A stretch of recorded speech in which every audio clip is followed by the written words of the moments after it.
and back with our XT500 or 540, whatever you want to call it. Just got cranked back. DPD's just dropped the top. Certainly looks a bit different on the face of it to what it did when it went. So if I can do it again with both hands, and with one hand, let's get it out and have a look. It's ripped here, hang on. Just put that down a second, hang on. Get this bad boy out of here. Wow. I have to say, on the face of it, what a nice job. Hey, what a nice job. There's still our little chip in the end of the keyway that we all I'm saying is that we know it's ours. But wow. Yeah. So new core plug in the end, sludge trap, everything, the oil ways to the big end, the made in Japan rod, and there we go. So we need to get set up. We need to get set up for this, and let's go.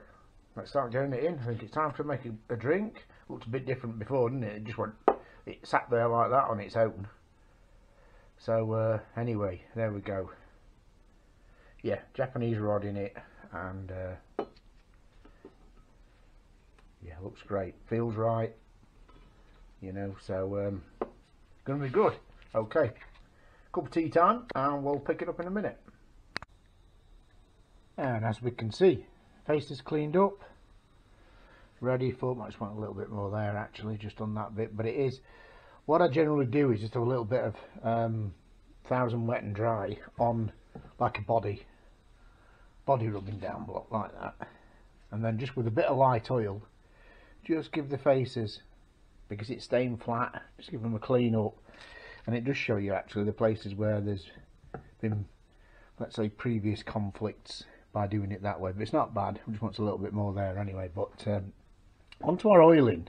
Yeah, she looks well in there, doesn't it? Hey, you know, she looks well in there. So okay, so what we've got now is just a food for thought, that when we actually put a litre of oil in here, there's not a lot of room for it, if you get what I mean, inside here. But so it's kind of must be hitting the crank, but maybe that's what they're thinking, relying on that to throw it around everywhere. But anyway, so I suppose there's a sump to consider as well, the little sump piece, this piece that's now cleaned out, and so when that's on the other case like that, there's a bit of it will go in there. There's a bit of wiping out that actually, something in there, unless it's a dead fly or something. Anyway, so yeah, we've got everything in position, ready to go back together. So let's make sure that the other case now is the right hand side case is prepped on obviously the other side, and then we can 3-bond it and get the case together. But because I didn't strip it, I'll need to find out now every bolt that's for the case. It's kind of get prepped for it.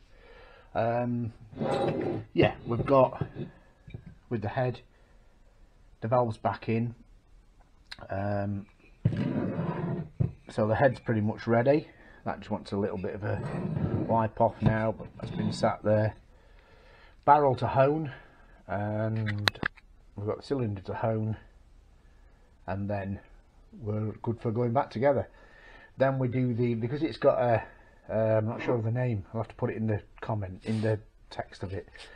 It's an aftermarket cam, a bit of a high lift come raise cam, so that's going to want degreening. So that's not just a case of light dots up and put it back together. We have to check, and also check valve to piston clearance, about 10 degrees off top dead center, before top dead center, and 10 degrees afterwards. So we need to make sure that we've, but I'll do all that when we I'll cover that when we get to that bit.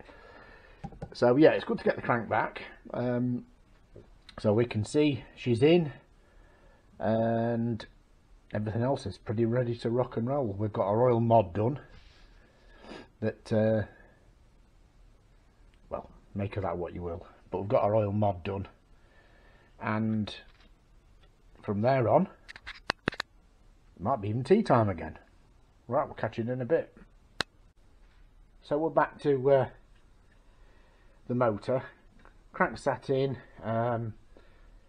faces are all cleaned up and brake cleaned off to make sure they're all dry and free of grease, etc. I did mention before that I needed a dowel. There's one of the dowels missing, so it's actually a dowel from a Honda cam cap. Same diameters but slightly longer, so I've shortened it back to be the same as the Yamaha one. This one's a bit of a clean off there. That's the front one.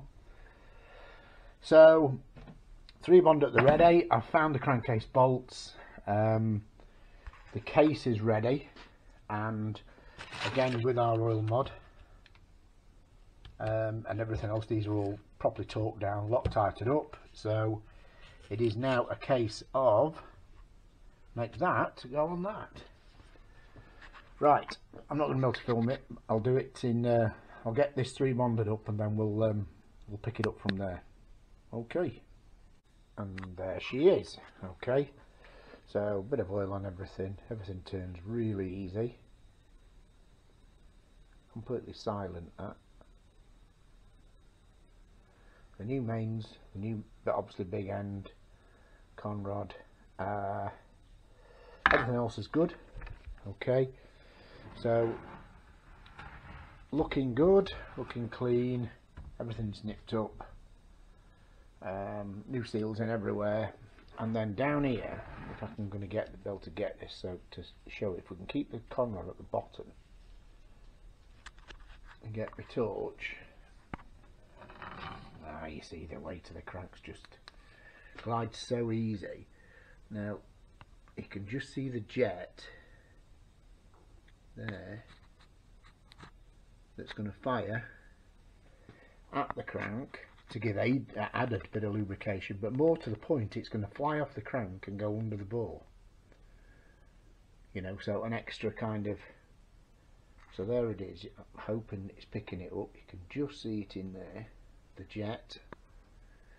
And there we go. So nicely lubed up. So next stage is hone the bore, get the we've done the measurements, that sort of thing, so we know what that side of it's all okay. So we're going to do that and get the cylinder on, piston on, cylinder on. We've got the rings, all that sort of stuff's good. Let's get this top end built. Great stuff. Okay, interesting one. What I wanted to do before I proceeded any further is I wanted to kind of test my theory. So I've got it. What I've actually done is put a sump on, and if you can just see in there, there is just up to where it's about ready to kind of flow out. So it's literally got the little square sump full of its, of oil. Okay. So with that in mind, recapping on, the scavenge pump is designed to suck out of there and send it back to the tank, but now it sucks out of there and sends it to the main pump, okay, that would normally be fed in here, and sends it to the main pump, and then the main pump pressurizes it. Initially, before everywhere else, I'm trying to do this with, I need 7 hands here, but the oil way that pressurizes the working parts is there, connected to this oil pump. So essentially, if we've got good oil coming out of there that comes through the filter, out of the filter, through this part, through the cover, and then into the end of the crank, and it feeds the conrod. Okay, so but essentially, because the cover's not on, we're looking for it from there. Okay, now if I can cap that off, or see what kind of flow we've got there now, but also I want to see what kind of flow we've got on our little jet, which is in there. Now you're going to have to look for this because it really is kind of buried in there. What I want to do, I'm just going to put the camera back on the tripod, which I think is set. Now I think you'll see what I'm going to see. I've got my drill. Okay. What I'm going to do with the drill, I need 5 hands here, is I'm just going to put the drill on the end of the oil pump drive, which will be driven by the primary drive. And all I'm going to do, I do need, no way of rigging a light up for this, is there? Yeah, what I'm going to need, I'm going to need a glamorous assistant, I think. Right, you're going to have to bear with me while I get the glamorous assistant, I think, to actually operate the drill. Then I can put my finger over that oilway and we can see the actual effort of spray coming out of that jet at the back that's going to actually spray onto the, you know, onto the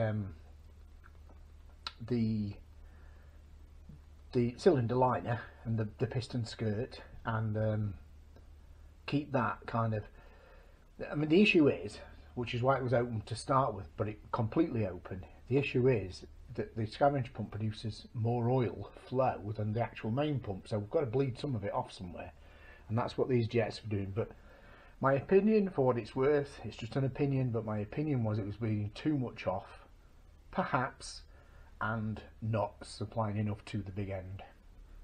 Anyway, we'll pick it up when I get the glamorous assistant. Okay, so we've got my assistant here now. So what I'm going to do is I'm going to put my finger over the oilway, shine down there, and if you press trigger on the drill, I'm hoping you can see that. Obviously it's picking air up as well, which is a fantastic amount. Plus, right, let that open. Plus, here, if you do it again just a little bit, as you saw there, loads of pressure going to the crank, that sort of thing. So, I think we can call that a win-win on that. Quite happy with the way that functions. I have to let this pressure here, as you can see there's still pressure in there, to let that fade now a little bit. Now that is going to work, I do believe, a bit better. Let me just take that off now. I do believe a bit better. So anyway, that's that. You've seen it working.